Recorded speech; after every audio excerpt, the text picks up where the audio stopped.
Hello everyone and welcome back to ICT channel. तो आज हम करने जा रहे हैं 45वें दिन का सेशन यानी 45th डे। और आज के जो सेंटेंसेस हम देखेंगे वो होंगे अध्ययन यानी कि स्टडी के बारे में। यानी जब हम पढ़ते हैं या पढ़ाई से रिलेटेड जो बातचीत होती है उसमें कैसे कैसे सेंटेंसेस फॉर्मेशन होते हैं, किस तरीके के सेंटेंसेस फॉर्म किए जाते हैं और कैसे हम उन्हें यूज करेंगे। तो आज की वीडियो भी 3 पार्ट में होगी। तो चैनल पे नए हैं तो सब्सक्राइब करें और बेल आइकन भी प्रेस कर दें जिससे चैनल पे कोई भी वीडियोस आपसे मिस ना हो। तो पहला सेंटेंस है, जैसा हम परिश्रम करेंगे वैसा ही हमें उसका पुरस्कार मिलेगा। As we labour so shall we be rewarded. जैसा हम परिश्रम करेंगे इसका हमने ट्रांसलेट किया एज वी लेबर, वैसा ही हमें उसका पुरस्कार मिलेगा। सो शैल वी बी रिवॉर्डेड। अब यहाँ पे फ्यूचर की बात हो रही है कि जैसा हम परिश्रम करेंगे वैसा हमें रिवॉर्ड मिलेगा, तो इसलिए हमने यहाँ पे शैल का यूज किया, यानी जैसा हम करेंगे वैसा रिवॉर्ड मिलेगा। सो शैल वी बी रिवॉर्डेड। या फिर इसको हम दूसरे तरीके से भी लिख सकते हैं, our reward will depend on our labour. तो दोनों ही तरीके से एक ही बात हम कह रहे हैं। नेक्स्ट है सेंटेंस, आपने अंग्रेजी की कौन कौन सी पुस्तकें पढ़ ली हैं? विच books in English have you read? तो रेड जो है वो रीड का ही पास्ट टेंस है। तो रीड का जो पास्ट टेंस होता है वो रीड ही होता है, लेकिन हम उसे पढ़ते हैं READ रेड। तो जब हम प्रेजेंट में पढ़ेंगे तो हम इसे बोलेंगे रीड, लेकिन पास्ट में हम इसे पढ़ेंगे रेड। तो विच books in English have you read? मैं इतना थक गया हूं कि अपनी क्लास में पढ़ने नहीं जा सकता। I am too tired to attend the class. तो जब हम यहाँ पे टू लगाते हैं तो टू का मतलब होता है बहुत ज्यादा। तो बहुत लोग जो है वो टू का गलत इस्तेमाल करते हैं। जैसे आप कहते हो कभी कभी शी इज टू ब्यूटिफुल, तो टू ब्यूटिफुल कहना सही नहीं है, बल्कि आपको कहना चाहिए शी इज वेरी ब्यूटिफुल। तो यहाँ पे हमने टू यूज किया है, टू टायर्ड, यानी मैं इतना ज्यादा थक गया हूं कि मैं क्लास भी अटेंड नहीं कर सकता, यानी मैं बहुत थक गया हूं। तो यहाँ पे हमने लिखा I am too tired to attend the class. Next है, उसकी परीक्षा कब से है? When does her examination begin? कब से है यानी कब से शुरू हो रही है, तो इसलिए हमने यूज किया यहाँ पे बिगिन का। तो when does her examination begin. और मैंने आपको जैसा पहले भी बताया है कि जब हम डज का यूज करते तब हम एस नहीं लगाते, तो यहाँ पे बिगिन्स नहीं होगा बल्कि सिर्फ बिगिन ही होगा। मैं इस वर्ष BA पास कर लूंगा। I will pass my BA this year. तो BA पास सिर्फ एक डिग्री नहीं है, कभी कभी लोग बोलते हैं BA कर लेना यानी ग्रेजुएशन कंप्लीट कर लेना। तो आप उसको ऐसे भी कह सकते हो कि I will pass my BA this year, या फिर आप कह सकते हो I will be a graduate this year. यानी ग्रेजुएट होना या BA पास करना एक ही बात है। आज मैं कुछ नहीं पढ़ सका। I couldn't study anything today. वह BA परीक्षा में असफल हो गया। He failed in the BA examination. तो असफल होना यानी कि फेल होना।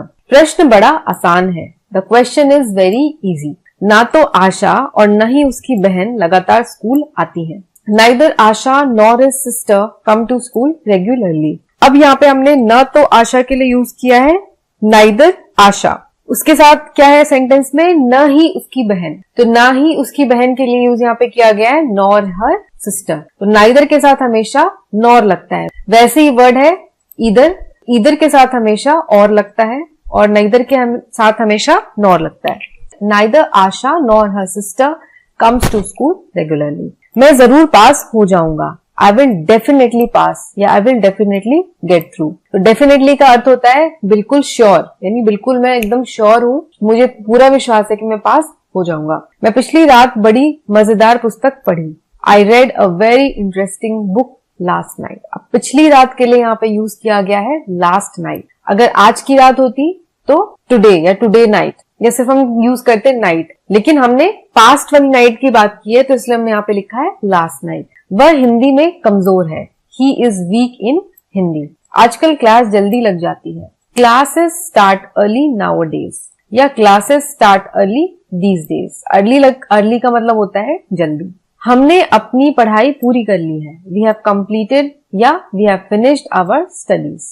तुम या तो उससे माफी मांग लो या फिर जुर्माना अदा कर दो। तो जैसे मैंने आपको बताया था यहाँ पे हम यूज करेंगे ईदर और का।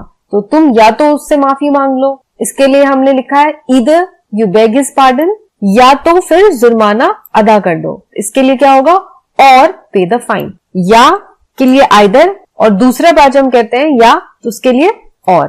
Either you beg his pardon और पे द फाइन। तो ईदर के साथ हमेशा और लगता है, ईदर के साथ कभी भी नॉर नहीं लगेगा और ना ही नाइदर के साथ कभी और लगेगा। ये हमेशा जो है ये पेयर में यूज होते हैं, नीदर नॉर और ईदर और दोनों सेंटेंस के बीच में यहाँ पे जैसा आप देख सकते हैं यहाँ पे कॉमा लगेगा। नेक्स्ट है उसे कुछ नहीं आता जाता, he doesn't know anything या he is good for nothing। तो दोनों ही सेंटेंसेस का सेम मीनिंग है। वह बुधवार से हाजिर नहीं है, she has been absent since Wednesday। तो अब यहाँ पे हमें एक डेफिनेट टाइम पता है, बुधवार सेंटेंस में कहा गया है कि वो बुधवार से नहीं है, तो क्योंकि ये एक डेफिनेट टाइम है तो इसलिए हमने यहाँ पे यूज किया है सिंस का, सिंस वेडनेसडे। वही यहाँ पे अगर रहता कि वो 2 साल से लापता है, यानी वो 2 साल से नहीं दिखी है, तो यहाँ पे हम यूज करते फॉर। तो 2 साल कोई फिक्स टाइम नहीं है, हो सकता है कि 2 साल 2022-21 में वो मिसिंग थी, हो सकता है 2015-16 वाले 2 साल में मिसिंग थी, या हो सकता है वो 2019-20 वाले 2 साल में मिसिंग थी।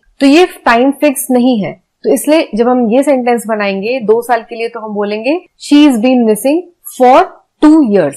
लेकिन यहाँ इस सेंटेंस की बात करें तो यहाँ पे हमें टाइम पता है वेडनेसडे जो कि फिक्स टाइम है, इसलिए हमने यहाँ यूज किया है सिंस वेडनेसडे। अगला सेंटेंस है मेरे पास अपना काम पूरा करने का समय नहीं था, I had no time to finish my work या I did not have time to finish my work. इसका अर्थ क्या है, व्हाट डज इट मीन। तो व्हाट डज इट मीन आप बहुत बार आप यूज कर सकते हैं, आप करते होंगे क्योंकि हम हमेशा पूछते हैं इसका क्या मतलब है, इसका अर्थ क्या है, इससे हम क्या समझ सकते हैं। तो इसका हम इंग्लिश में कम्युनिकेट हम करेंगे व्हाट डज इट मीन। वह अच्छी तरह मन लगाकर पढ़ती है, she takes keen interest in a studies. Keen interest यानी पूरा मन लगा करके, पूरा इंटरेस्ट वो ले करके पढ़ती है, तो she takes keen interest in a studies. तो इसी के साथ आज का ये पार्ट 1 वाला वीडियो यहाँ पे खत्म होता है। इसके आगे हम नेक्स्ट पार्ट में यानी पार्ट 2 में देखेंगे। तो अगर आपको आज की वीडियो पसंद आई हो तो वीडियो को लाइक करें, शेयर करें और चैनल को सब्सक्राइब करें।